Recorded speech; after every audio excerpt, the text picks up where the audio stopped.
Hello, I am Fahad Mian, and welcome to part 3 of my Breaking Logic series that helps the homeschool and common law communities try to make sense of all the mainstream confusion. This will be a long presentation covering a range of related topics, so I'll include timestamps, titles, and links in the description for those who want to skip to a certain section. So this video is a special one because I'm proposing an idea that's been desperately trying to jump out of my head and be shared for a while now.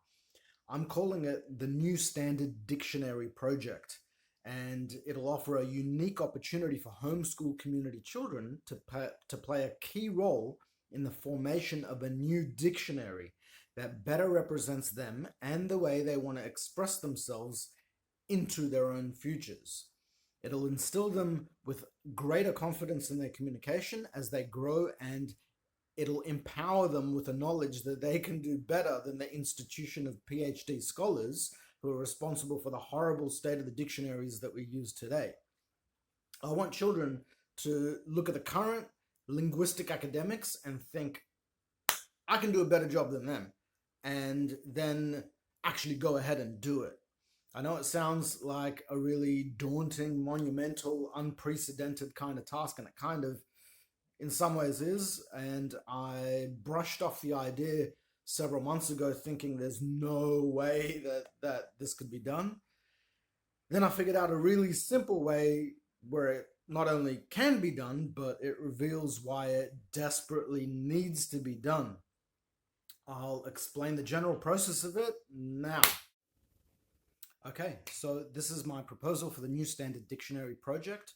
I have already set up a email address, newstandarddictionary@protonmail.com, where you can email and register your interest. Include your name, location, and just indicate how many in your household would be involved in this project per age bracket. So under 13 to 18, teenagers, or over 18, just to help us prioritize the audience. You'll understand what I mean. So step one is to redefine the definition of the word definition so it has more definition in it. I'll show you what this means soon. Register interest in redefining the definition of the word definition for the New Standard Dictionary project to represent the homeschool and common law communities. So this is me collecting emails to find out how many people are interested. Then we propose a bylaw for this to become the new standard of dictionary to represent the community and the assemblies and committees that serve those communities. So this can be done through the common law assemblies and committees that are popping up all around the country as we speak. So when they get to a certain point, I believe the number I've been given is that if the committees have a minimum of 100 active members in them, then those committees can start, introducing bylaws that represent their community for a specific internal or specific related purpose. I don't know the broad expanse of how bylaws go, or whether this could even be a bylaw, but at this stage, all I'd want to do is propose it so that it's locked in place for consideration. That's it. Yeah. So everyone keeps it in the back of their mind in these committees. I'm a member of one of these committees, so I've kind of seen how they work, but I haven't delved right into the possibilities of bylaws and things like that. So I am making some assumptions here.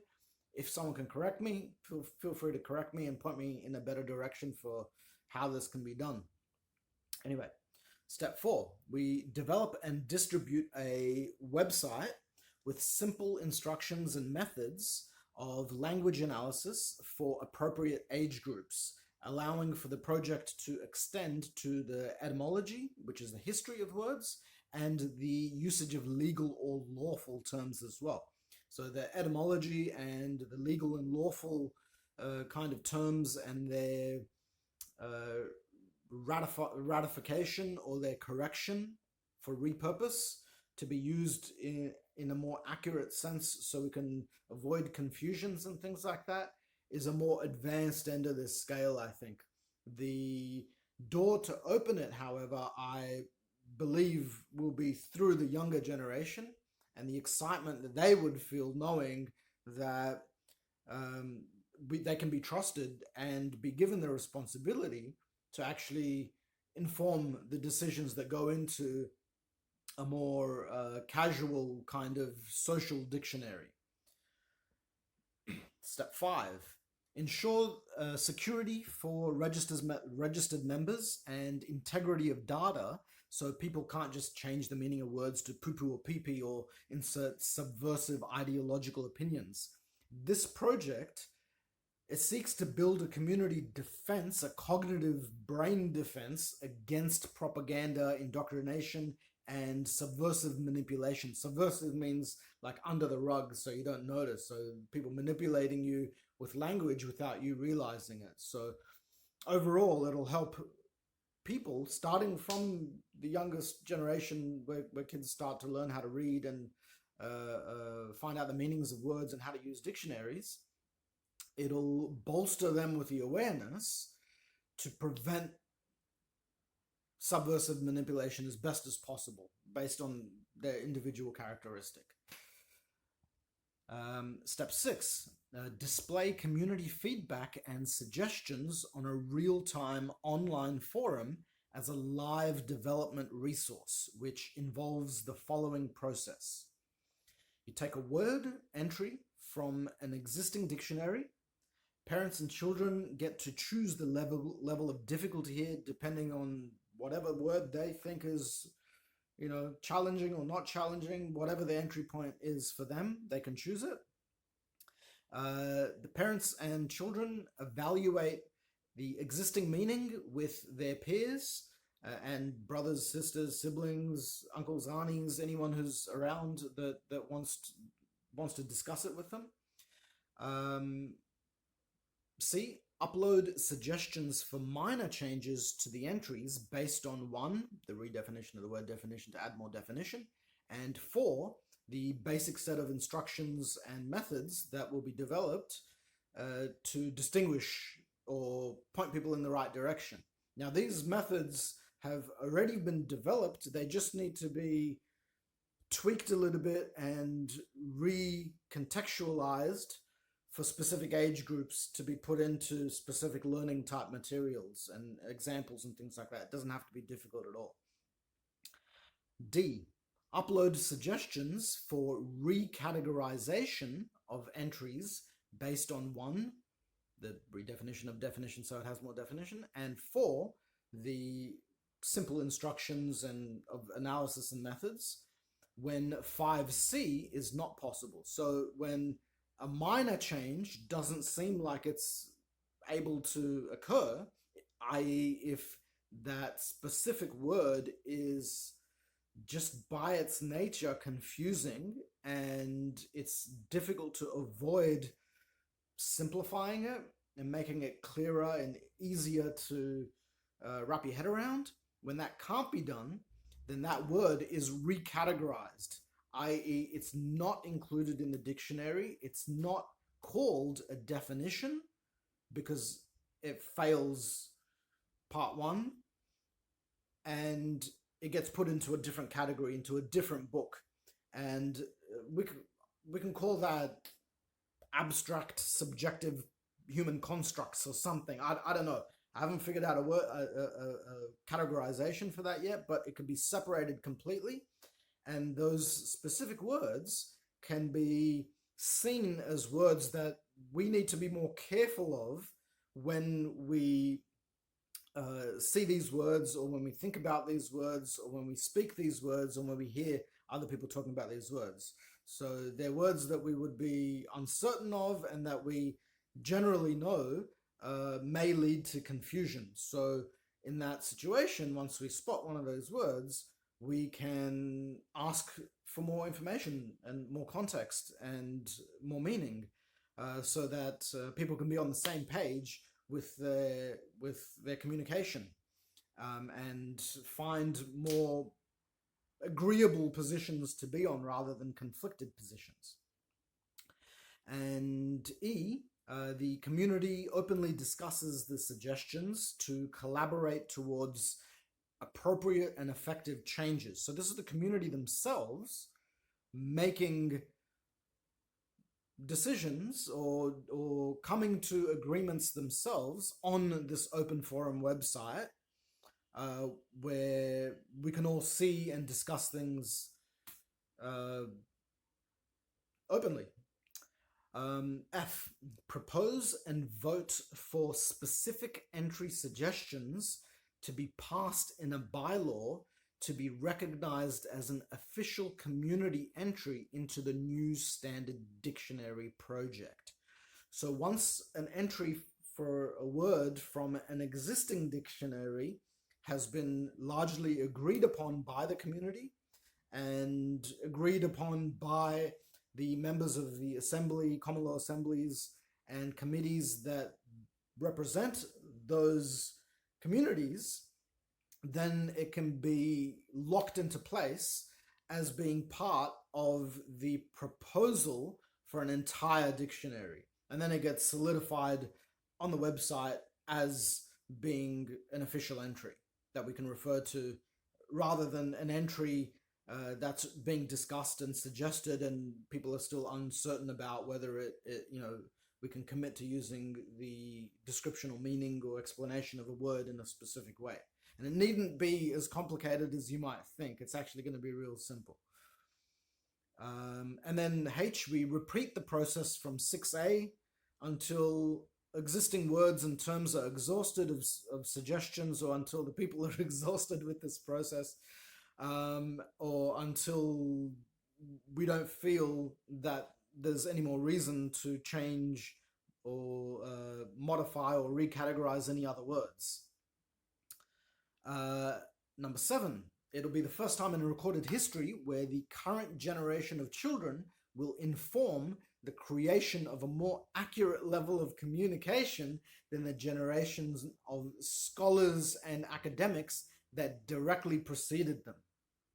Meaning that the children won't be informed by the dictionary as much as they will play an active role in informing the dictionary themselves. Now, I know that through decades and centuries, the language that a society speaks ends up informing the dictionary itself. Like, for example, the mobile phone text speak, LOL and OMG and things like that.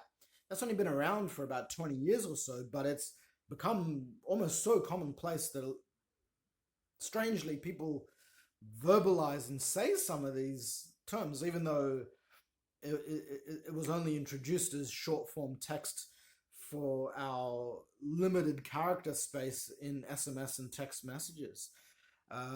So if that's been done in the space of about a generation, maybe 2 generations, then I can say with confidence that we can turn it around in about the same amount of time.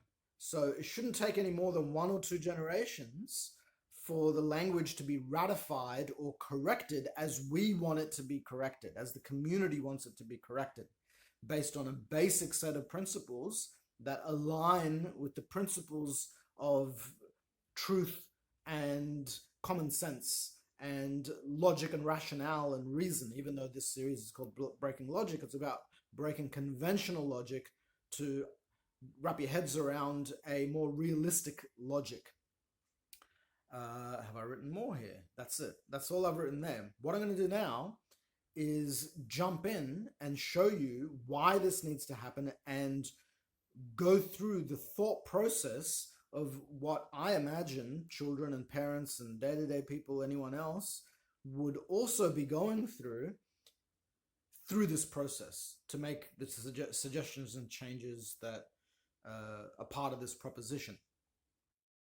Here we have the definition of the word definition from vocabulary.com, who I can assume intends to inform us about our vocabulary. Why not? Makes sense. So, it says here, a good definition explains concisely what something means. Dictionaries include definitions even for the word definition. Ha, nice one. So immediately what we're seeing here is the insertion of a word like good, which implies that there are good definitions and that there are bad definitions. So the word good is a subjective word. Overall, by and large, it's opinion based, whether something is good or not, generally. And generally, the state of something being good should be explained as to why it's good, what makes it good, what doesn't make it good. And secondly, what we've got here is the word concisely. So they're specifically saying that a good definition explains things concisely. We're just analyzing this first paragraph here. So good definition implies that there are bad definitions as well, and that a good definition explains things concisely. And this appears to be in reference to dictionaries, because that's within the same paragraph. If I was a child just learning how to read and use the dictionary, that's how I would interpret this. I think that's quite fair to say. Then it goes on in the second paragraph to say a definition precisely explains the fundamental state of meaning of something. Hold on. The fundamental state or meaning of something, often given formally as by lexigraphers writing a dictionary or legislators writing laws. It can also refer to a sharply detailed image or concept, like how clear the picture is on a high definition TV, or how cut a Calvin Klein model's abs are? What? Why is that in there? What? That's the first time I'm seeing that. Oh my God. Wow. Do you think that's appropriate? I mean, if it like, okay. okay. All right. Wow. So I didn't see that before. Okay. So we'll go to this paragraph that I just read. So now it says that a definition precisely explains. So precisely is a different word to concisely. If we go ahead and look at the definition of concisely and precisely, they're distinctly different, but they do have some overlaps in usage. So concisely means in a small amount or contained amount of words, for example, if it refers to a definition, like a dictionary definition. And precise means accurate or sharp or correct, yeah, to the point. So they both overlap, but they're still a little bit different. So you could technically have something that's precise, but still not be concise. And you could have something that's concise, but not precise. But ideally, those two things, I think, should be together. So, yeah. The fundamental state or meaning of something, that makes sense to me. Often given formally as by lexigraphers writing a dictionary. So this is specifically now in the second paragraph referring to dictionaries, whereas the first paragraph also seemed to relate to dictionaries by separating it into a different paragraph there, separating that definition into a different paragraph. And the first paragraph says that a good definition concisely explains it, whereas the second paragraph doesn't say that a good definition precisely explains it. So which is it? Is it supposed to be, just checking to make sure I'm still recording. Is a good definition supposed to be concise or precise? And which one of these definitions that they're offering is meant to be appropriate for lexigraphers writing a dictionary? Is it the concise one, the good one that they're saying is good, or is it the one that they haven't labeled as good, which we're left to assume is the not good one. That has to be precise. So it's quite, the confusion is quite clear here. I'm sure that this confusion would come over to anyone who's reading this as well. If you're not confused, if this makes sense to you, then I have to question what sense means then. It can also refer to a sharply detailed image or concept. So this is a different definition, or I believe one of these would be an adjective, the other one would be a noun. So the definition of definition, as per how it goes into a dictionary, is what something is. And the sharply detailed image is that specific description is in reference to the quality of something rather than its meaning. So, or the appearance of something as opposed to its actual meaning. So it's referring to something slightly differently, but at the same time, that's the definition of the word definition. And even though it may not be the definition of the word definition as it's prescribed to dictionaries, I think it should be in our new definition of the word definition, which should have that qualitative quality of something being detailed in concept. If you know what I'm trying to say there. So the definition of definition should be well defined.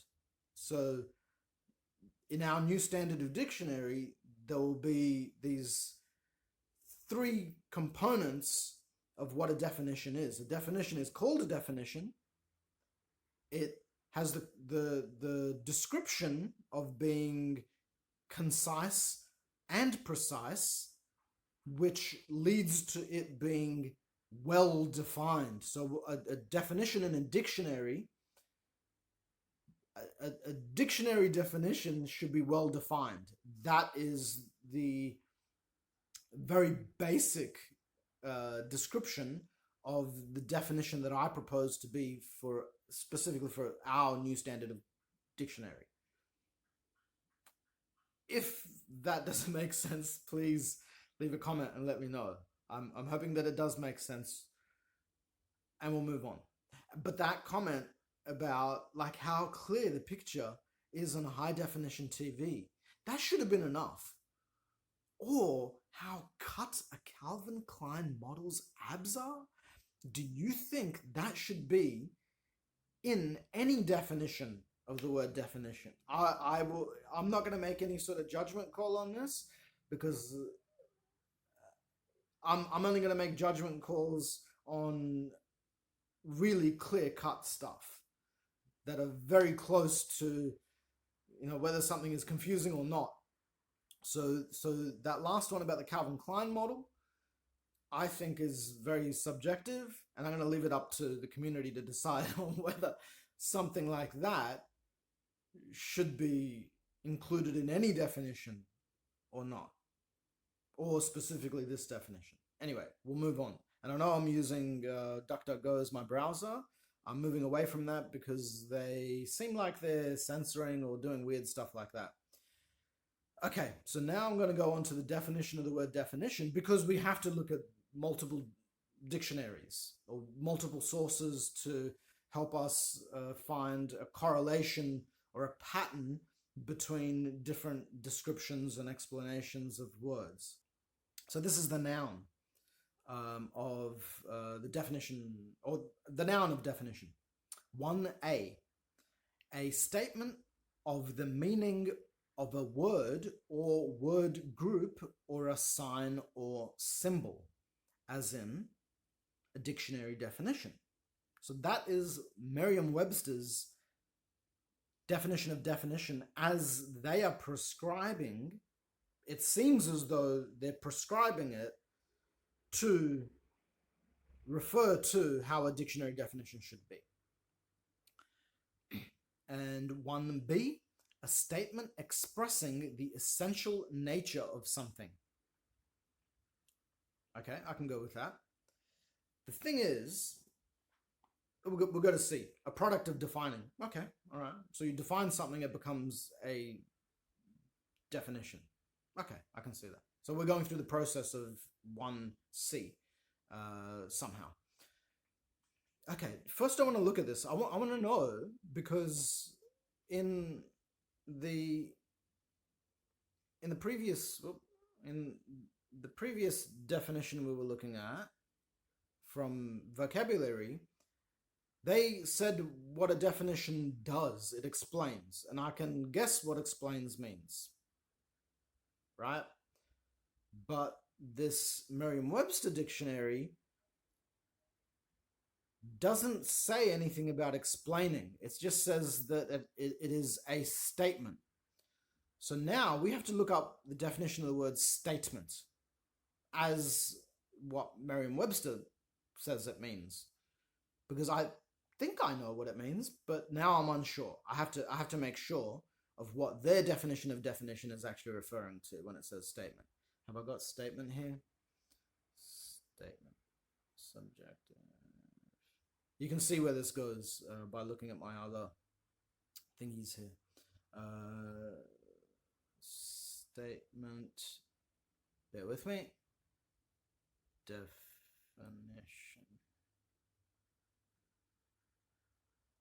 And you're going to see in this particular video, I'm going to be picking on Merriam-Webster dictionary because I think there's something uniquely odd about Merriam-Webster dictionary, where I can point to and extract and explain the issues that we face in a broader sense. Now, I'm not sure.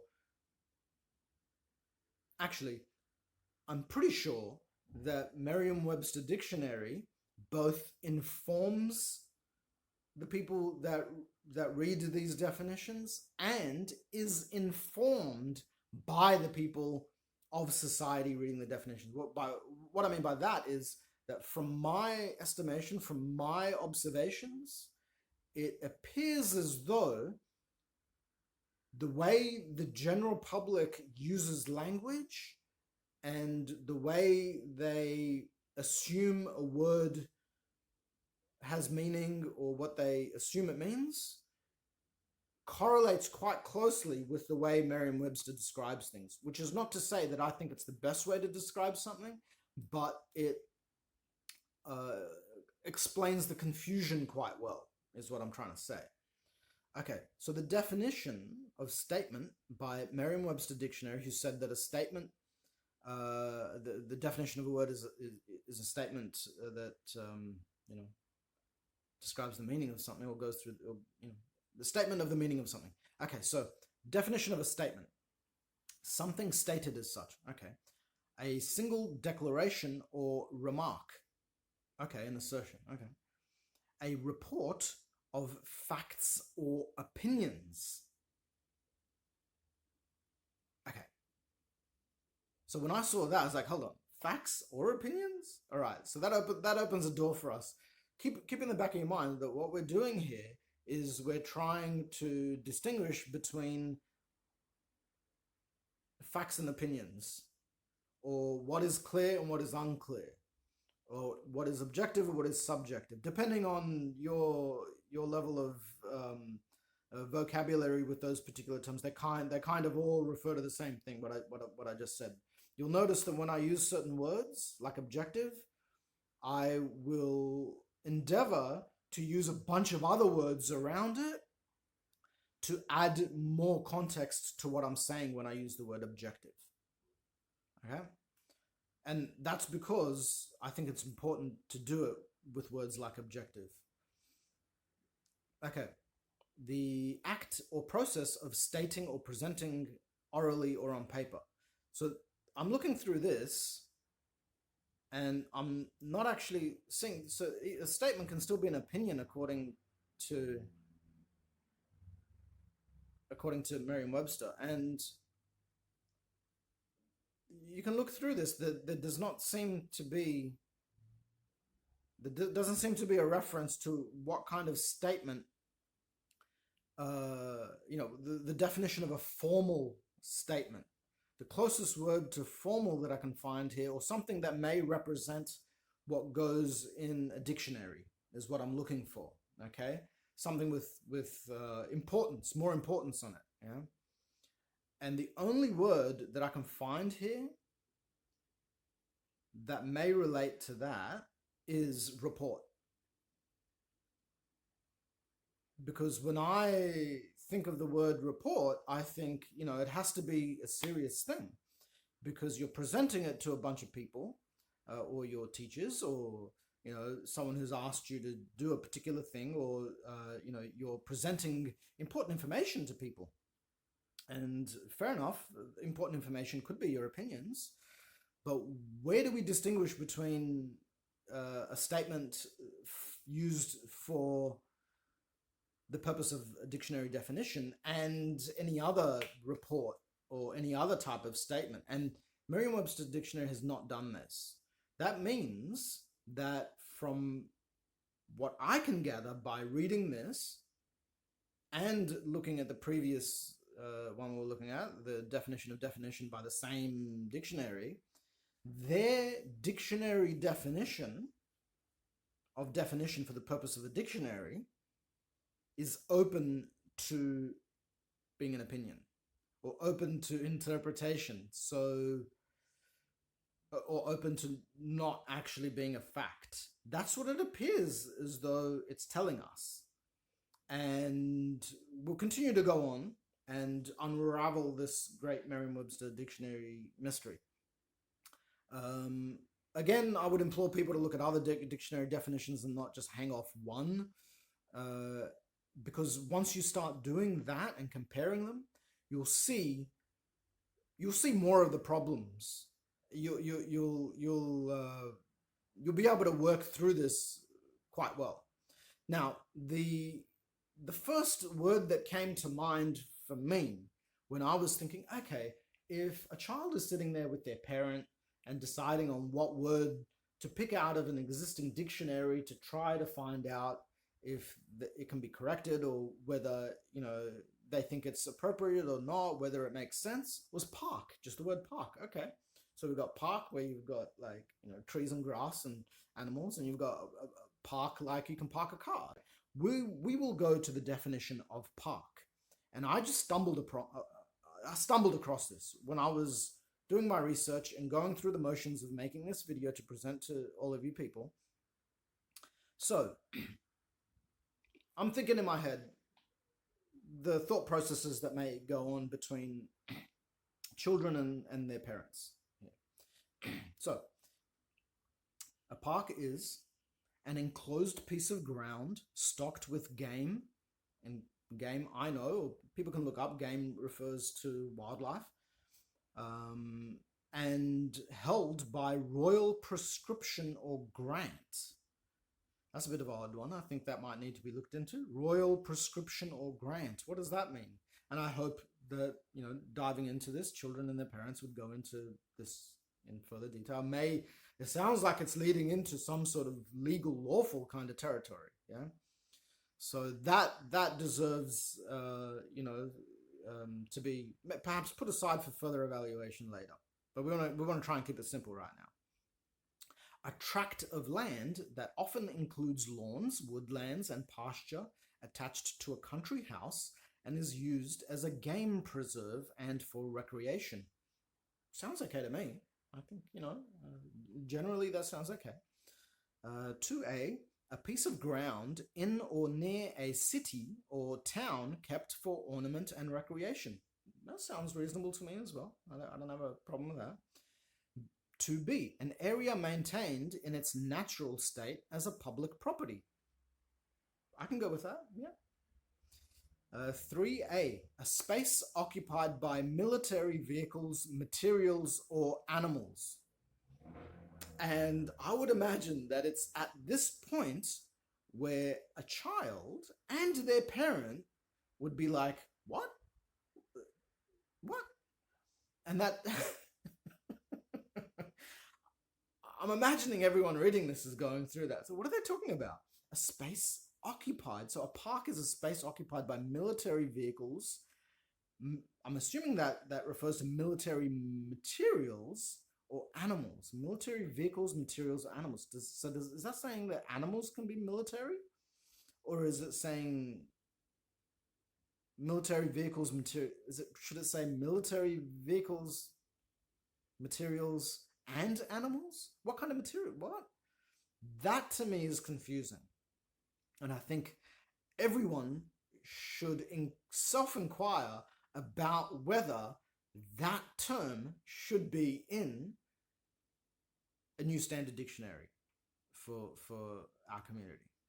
So the overall process of this would be, in a very simple way, to see whether definitions 1A, 1B, 2A, 2B can be combined into one simple sentence. And I think that should be fairly simple to do for most children sitting there with their parents and working on this together. I don't think that would be a very difficult thing to do, or even to just decide, can this be more concise and precise and better defined? That's all we have to ask. And I say the answer is yes. And as far as suggestions for changes or alterations, we'd have to look into what it means by held by royal prescription or grant, and whether we really want it to refer to military vehicles, materials, or animals being associated with parks. So why can't that be specifically, for example, a military compound or a military base or something like that instead of a park? Does it overlap at all? Or a parking lot, somewhere where you can park things? And that goes into, does that mean you park your animals there and your materials, perhaps?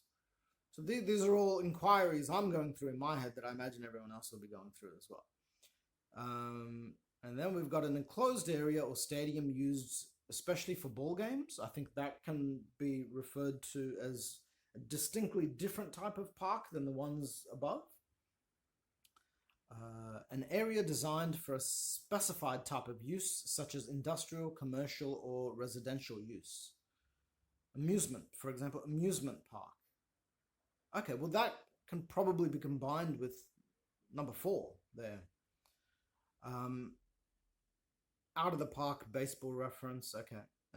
Now there's park as the verb, which refers to bring a vehicle to stop and keep it standing at the edge of a public way, to leave temporarily on a public way or in a parking lot or a garage. So parking your car, parking your bike, parking your horse, if that's a correct term, parking your vehicle, parking your behind. That's a different thing that we can continue to look into in a similar manner to the, I have to remind myself, the noun that we were looking at here. But I hope you get what I mean by running through the process of a simple definition here, starting by the definition of the word definition, which I propose to have already redefined in a more accurate and sensible and precise and concise and defined way than we're seeing other dictionaries define it as and use in their actual definitions. And that will conclude the easy part of this proposal, and I'll go on to another segment now. Okay, well, we'll look at some more advanced elements of this entire proposal and the definition of words, especially let's look at the etymology or the history of the word definition itself, just to make sure that we're not breaking any fundamental rules of anything. So on Etymology Online, we've got definition, noun, late 14th century, I can't pronounce some of these words. Definition. It's just the historical pronunciations. Decision, setting of boundaries, determination and stating of the limits and distinctive nature of a thing. Also limitations. Also a statement of the meaning of a word or phrase. So that statement of a meaning of a word or phrase seems to overlap with what Merriam-Webster defined it as, although they went on to define a statement as being an opinion as well, without distinction between a statement that's for a definition in a dictionary or not. Old French definition from Latin I can't pronounce all of these things. A bounding, a boundary, a limiting, prescribing, a definition, explanation. The last sense most often in Cicero. Noun of action from past participle, stem of definia. To limit, determine, I'm talking funny here. Explain. To bound, limit.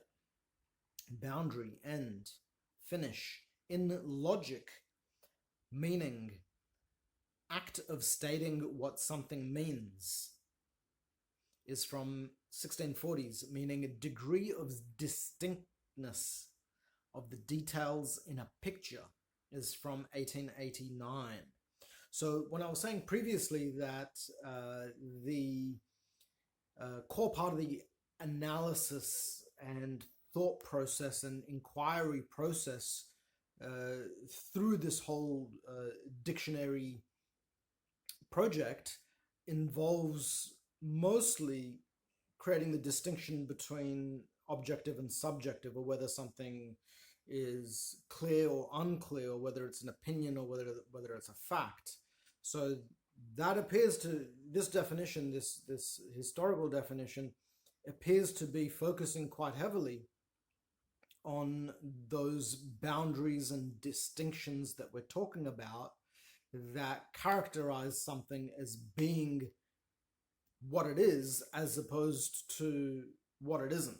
So separating it from what it isn't and doing it quite clearly. We'll move on to the legal definition of definition from Black's Law Dictionary. I think this is from 1990, the 4th edition. I can look into the 8th edition of their dictionary, but it's like 4,000 or 8,000 pages or something like that. It takes ages to go through it all, but this seems sufficient. And I'm not proposing any changes to the etymology or the history of any words, and we'll all have to decide on making a case for changing the legal definition of words. I think that's quite an advanced end of the spectrum of this project here. But definition, according to Black's Law, which is the world's most referred to legal dictionary, as far as I can tell. A description of a thing by its properties, an explanation of the meaning of a word or term. Webster. That's a different dictionary it's referring to, I suppose. Webster. The process of stating the exact meaning of a word by means of other words. Right, so what that's establishing is there has to be exact, it should be exact, and you can't use that word to describe itself. So if you do that, that's like circular logic, and we'll get into that in video 4 on this. Circular logic is like me saying an apple is made up of parts of an apple. Someone might think that makes sense, but it doesn't make sense. It doesn't really explain to us what an apple actually is. Because many things are made up of parts of itself, but it's not enough of a clear description or explanation.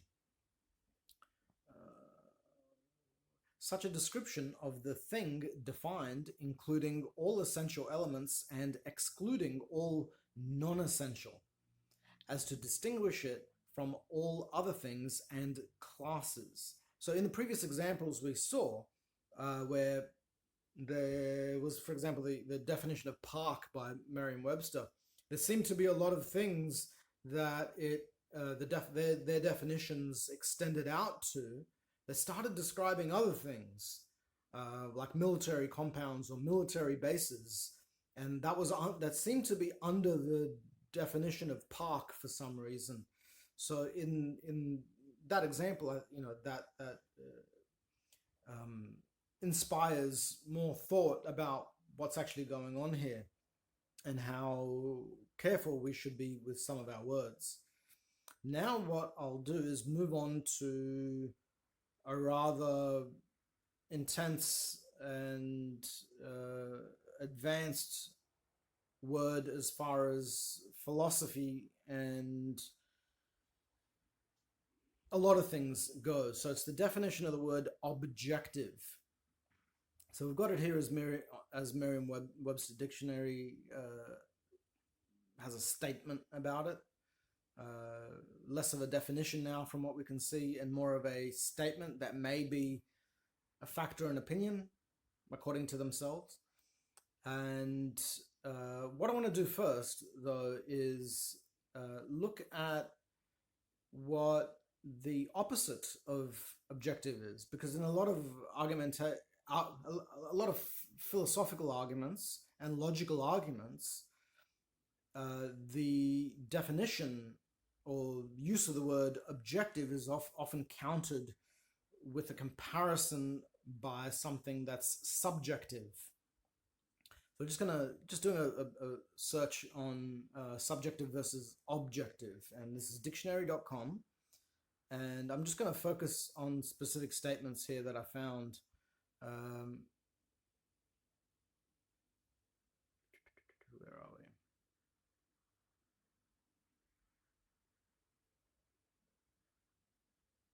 Okay, so what does objective mean? In most of its common uses, objective is contrasted with subjective, often as if it is the opposite.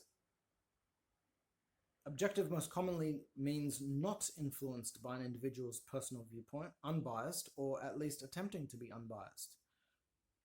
Okay.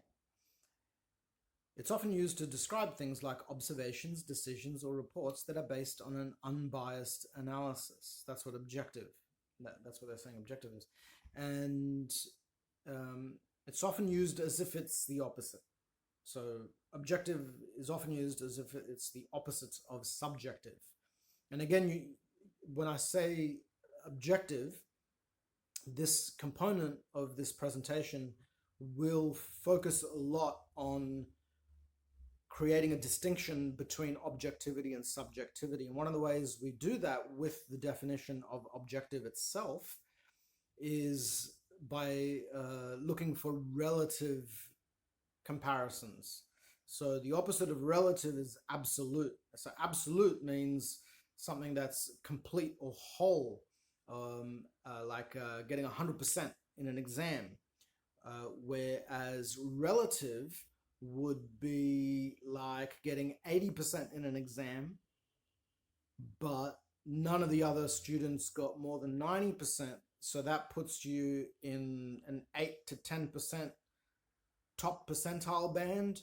So your 80% ends up becoming more like an 88%. My math is not accurate here, I know that, but the overall idea, I think you get what I'm trying to say here, where the number or the value that's initially prescribed may appear a little bit different from another angle, and often gets pushed around or converted. A lot of us experience this going through high school with our TER, tertiary education rank, which was, took a bunch of percentages and then, squeezed them into some other rank, and rather than a percentage. And it's often used to show us statistics, and it's often the cause of much confusion when it comes to statistics. So with statistics, we can sort of very easily end up saying that something doesn't have to be what we think it is or what we call it is, or what we call it, but when you put it in a relative perspective, then those statistics or those numbers can mean something different. So you can twist something around quite easily to shuffle it from being deemed acceptable to sounding unacceptable, for example.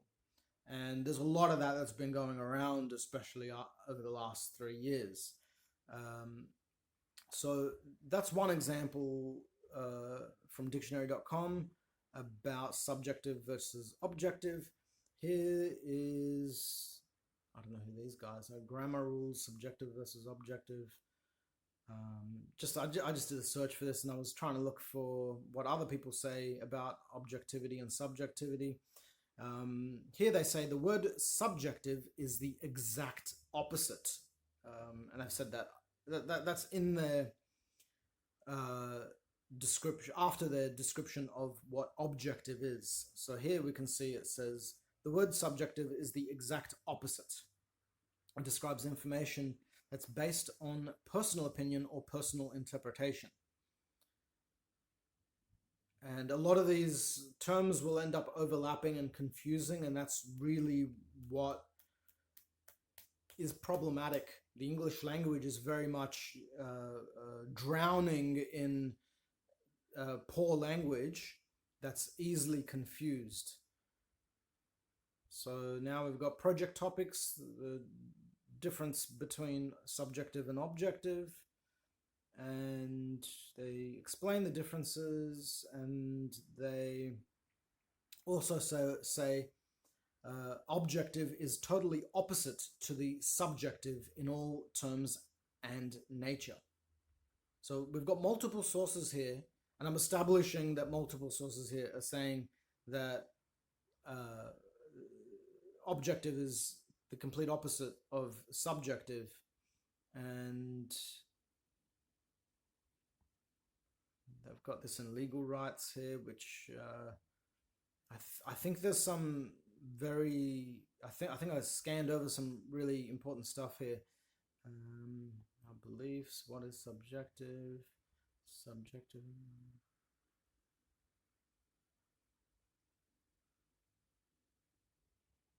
What are two classes of legal subjects? Two categories of legal subjects are known in private law, namely natural persons, human beings, such as learners, interesting, and juristic persons. Is a dead person a natural person? The dead most likely would be considered juridical persons. For purposes of this article, it is sufficient to say that the dead are treated as legal persons, even if not natural persons. This ties in exactly with a lot of the discussions around common law and how the government and the official paperwork out there treats us like legal people when we think that it's treating us as natural people, but there's actually a clear distinction between the two. You can look up, if you get a hold of Black's legal dictionary, you can look up the definition of the word person, and there's a clear distinction between two different types of person. So when in legalities, when they're referring to person, you've got to be really, really mindful of whether they're referring to the person that they've created of you on paper and the real living natural person or entity, or not even entity, but the being or the substance of who you are. And where was, I just thought that was interesting. I thought there was so subjective thinking refers to reasoning without objective standards. Belief subjective. Here it also says subjective is the opposite of objective. So we've established here there's 3, 4, 5 different sources that are saying that subjective is the opposite of objective. Okay? I'm just laying that down before we go to the definition of objective as per Merriam-Webster. What I've done is I've screenshotted this and I've highlighted some of the sort of problematic parts of it that I've found, so we can look at it together more clearly. Just move myself. Okay, so objective, the adjective of objective.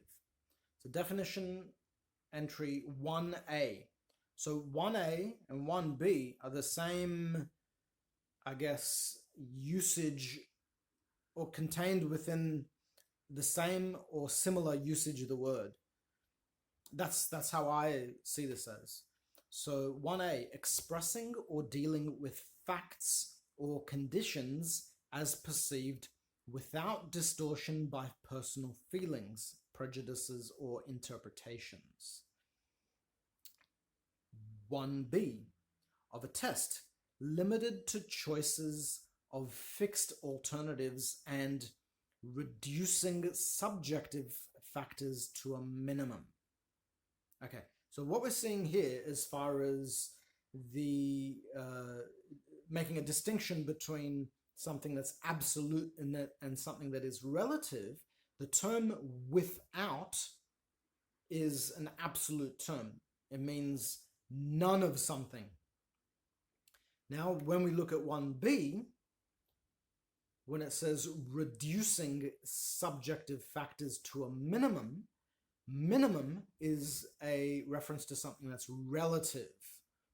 So we've created a distinction between these two definitions, even though they can be used or expressed in a similar way, the term objective, and people can very easily be confused about whether they're talking about something in an absolute sense or whether they're talking about something in a relative sense.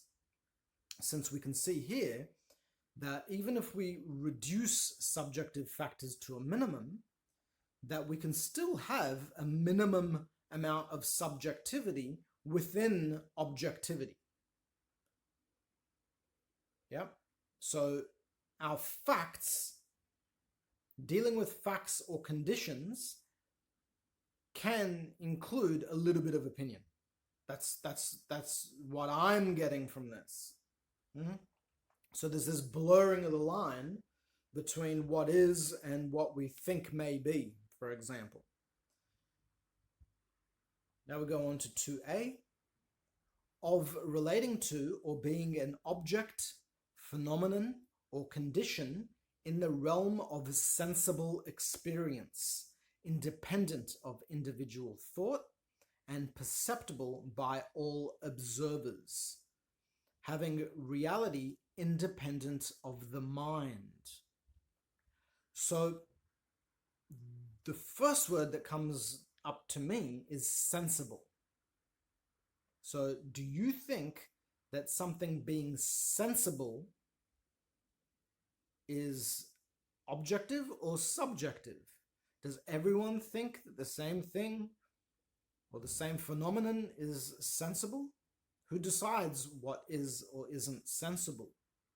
If the majority of people thought that injecting everyone with an unknown substance of unknown long-term efficacy was sensible, would that make it like a legitimate thing to do?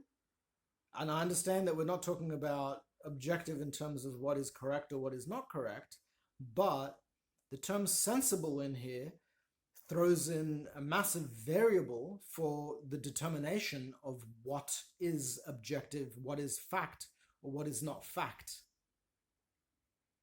And they're stating as well that it's a reality independent of the mind.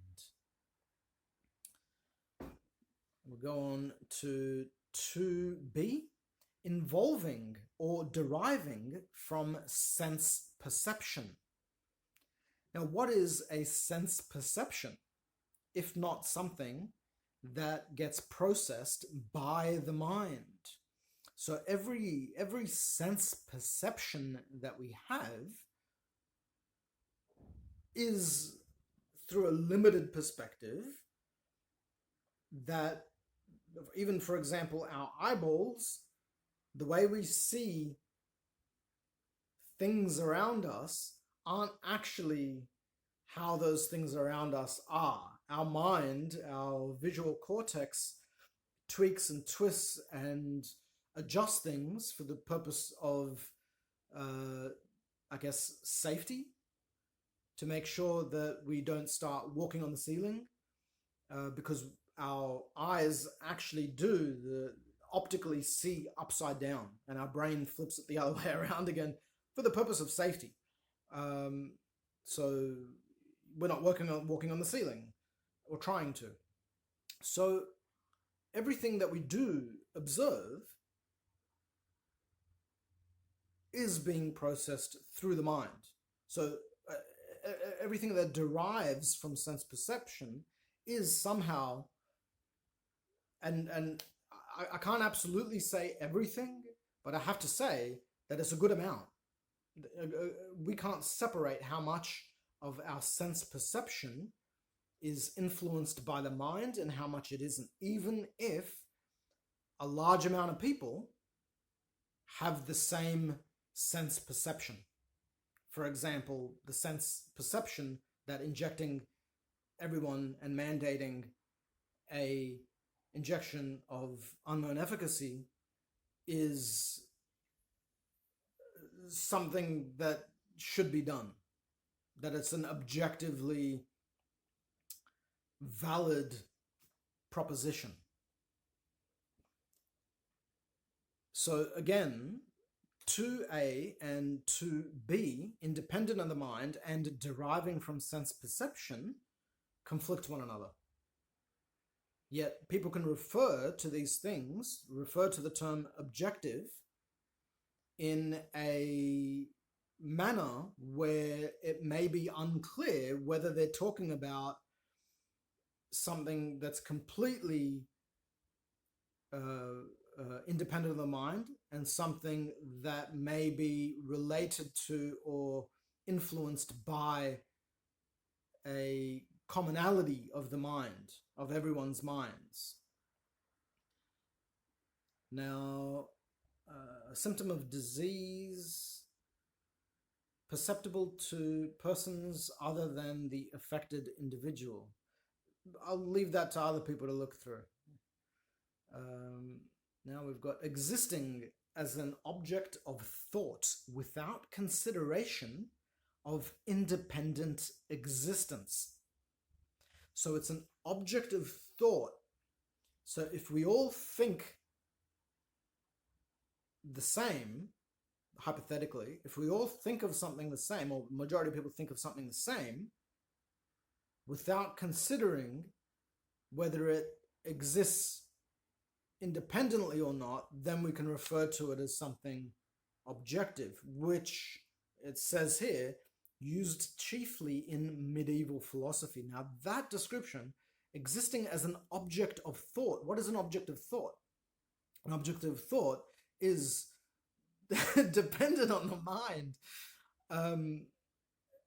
This medieval philosophical definition of it is almost the complete opposite of what you've got here in 2a, where it says independent of the mind. So this is where the etymology or the history of words becomes really interesting, because there's a lot of historical meanings of words that appear to be the complete opposite of what we think they are. There was one thing I wanted to show you, which I didn't screen grab, but it's on the actual website. I'll stop poking my finger in your view. So Merriam-Webster dictionary, we keep going down, and objective, noun. So something toward which effort is directed at, an aim, goal, or end of action. B, a strategic position to be attained or a purpose to be achieved by a military operation. And that really stands out to me, especially, like when you combine it with the definition of park that we looked at earlier. So where is this reference to military operations and military vehicles being inserted? Like, who's doing this and why? Is it a representation of what we're supposed to think? Or is it a representation of what we already think? Or is it a representation of what someone wants to trick us into thinking through some legal definition under the carpet, slip it under? When you agreed with an objective to be met, and this is a military operation that you agreed to. Just hypothetically throwing a scenario out there.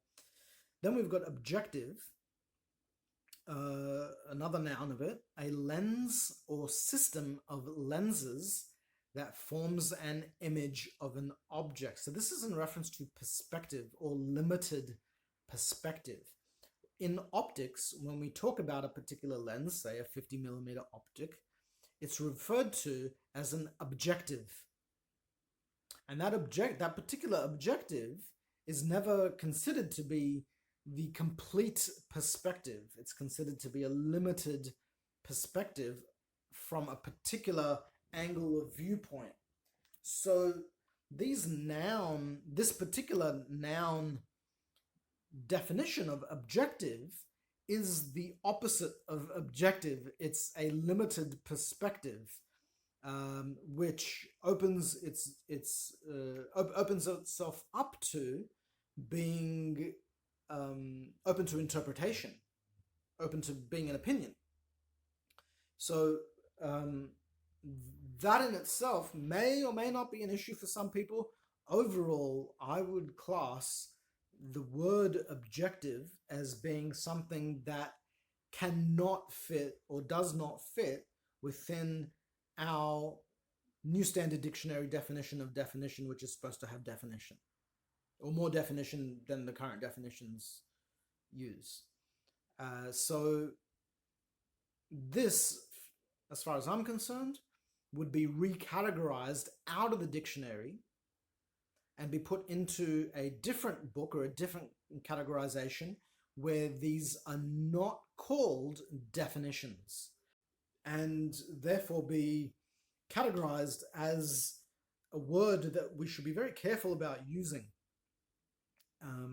I've been having discussions with people on philosophical groups, and the word objective is quite often, the meaning of it is assumed or implied when it's stated, rather than it being properly described in context as to what someone is actually trying to say,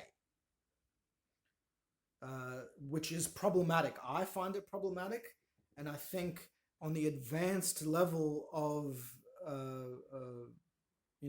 cognitive and linguistic considerations and psychological considerations as well, it opens up a door which is to a lot of problems. And what I did after this was I went into try to find out, because here they're referring to they refer to compare subjective sense. Compare subjective sense. Yeah? So they're able to compare or offer a comparison with the subjective sense, but when I go to look at the antonyms, synonyms and antonyms, so synonyms are similar words and antonyms are opposite words. So I look at the synonyms and antonyms. I've already screenshotted this. Okay. All right. So synonyms and antonyms of objective. something that one hopes or intends to accomplish. So the problems that I'm talking about are going to just fan out now. They're going to fan out into other cognitive and psychological issues in terms of language reference. So a hope of something that someone intends to do, that's an intention.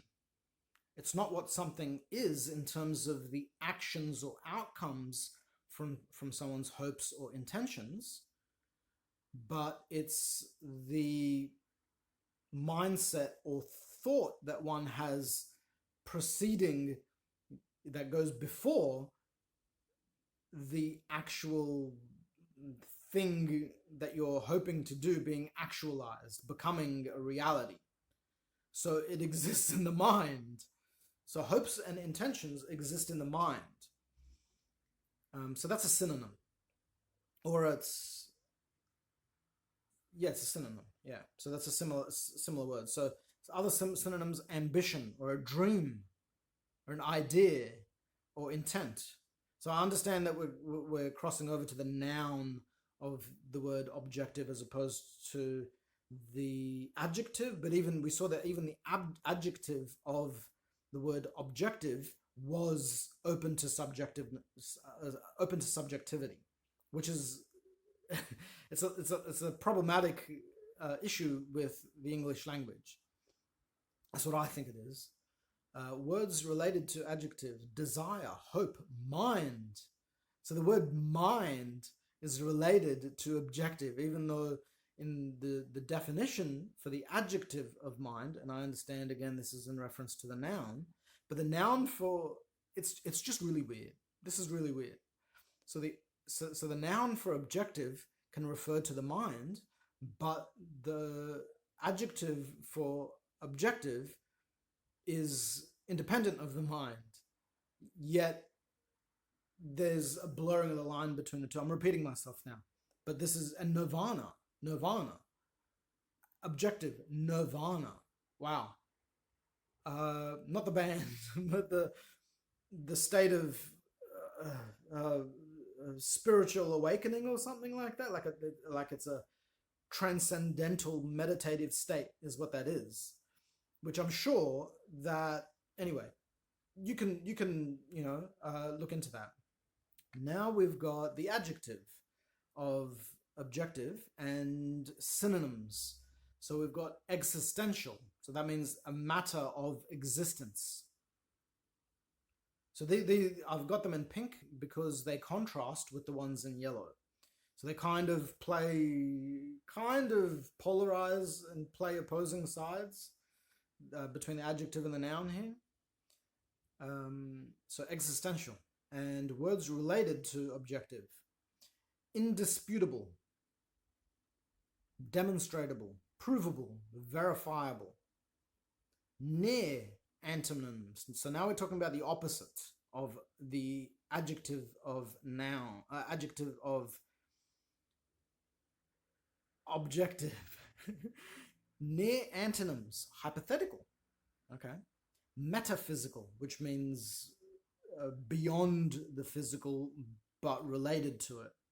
Transcendentalist, which is what I was relating to the term nirvana, which so the opposite of I'm not going to try and get my head around this, but I've already tried to, but I hope you see the level of flip-flopping that's going on here with this particular word. Antonyms for objective: non-empirical, theoretical, also theoretic, unempirical. So the antonym, meaning the opposite of something, so the opposite of objective. Where is the term subjective in here? Why are they not listing the term subjective? Number 2, marked by justice, honesty, and freedom from bias. Okay. Words related to objective: rational, reasonable.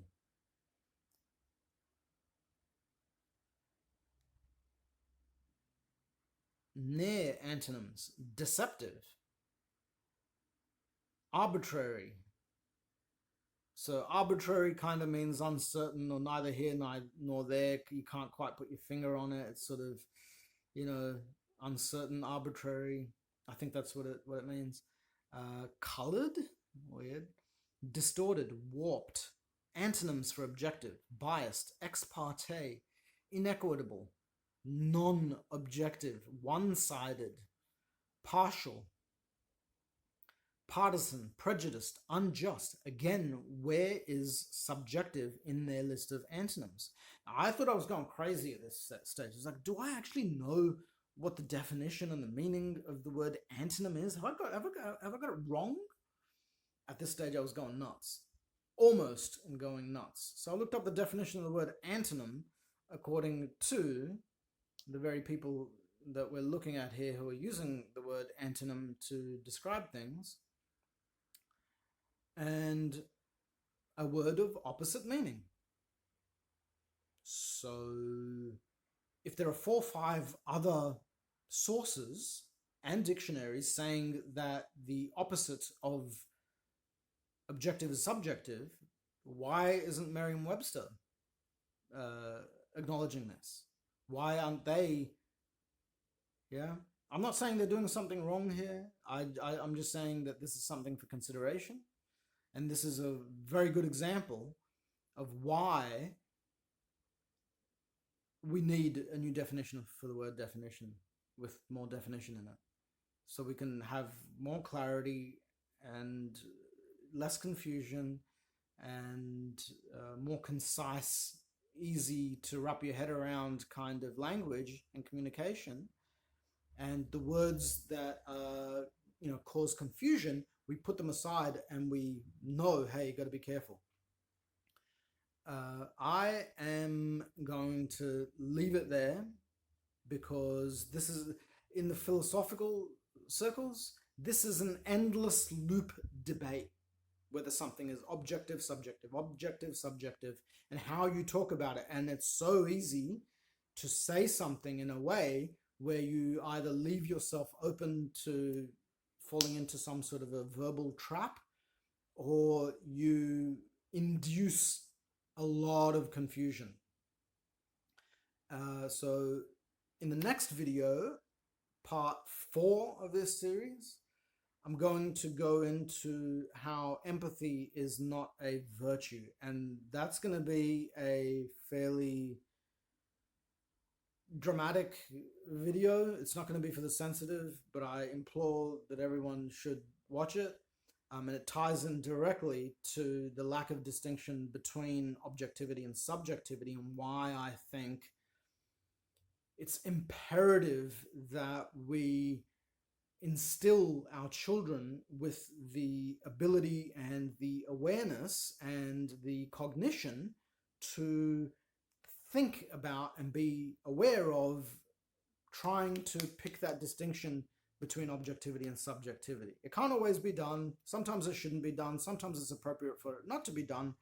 But that's what we need to figure out, whether in the particular context that these words are being used, should we use them the way that we're using them, or would it be better to use them in another way to avoid confusion and produce greater clarity, so we can all get along, really? Because I think you take out all the deception and manipulation and the intentional harm that anyone might be trying to cause, and you just look at the unintentional confusion and misunderstandings that occur, trying not to use the word understanding or even a reference to it, but it's for the sake of reference because that's what a lot of people refer to. But to avoid confusion and innocent misunderstandings, just getting rid of that or minimizing that will resolve a lot of our problems going forward. I hope this video has been informative for you. Please contact me on either fahadmian@protonmail.com or NewStandardDictionary@protonmail.com to register your interest.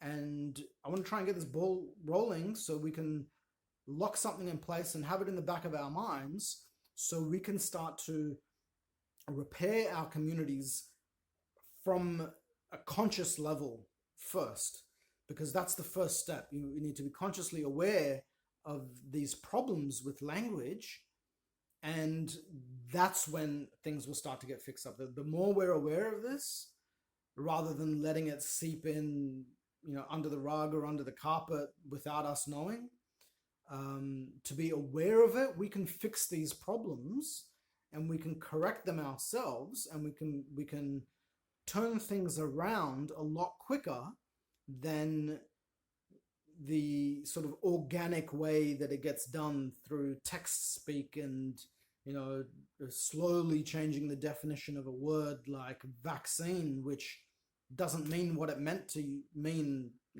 3 years ago, which is how they can try to manipulate and trick you. Just for reference, the definition of the word vaccine is still seems to still be the traditional definition as far as the World Health Organization is concerned. So if you want to look that up instead of referring to Merriam-Webster's altered definition, you may still be able to refer to the World Health Organization's definition of it. Not that you should always trust the World Health Organization, but if a lot of people do, then you can use their own reference points to point out untruths or fallacies or issues. Anyway, thank you for listening. This is a big deal. This is a big thing. I hope a lot of people can get on board, and I am very excited to present this to you and do something greater for the community. Bye.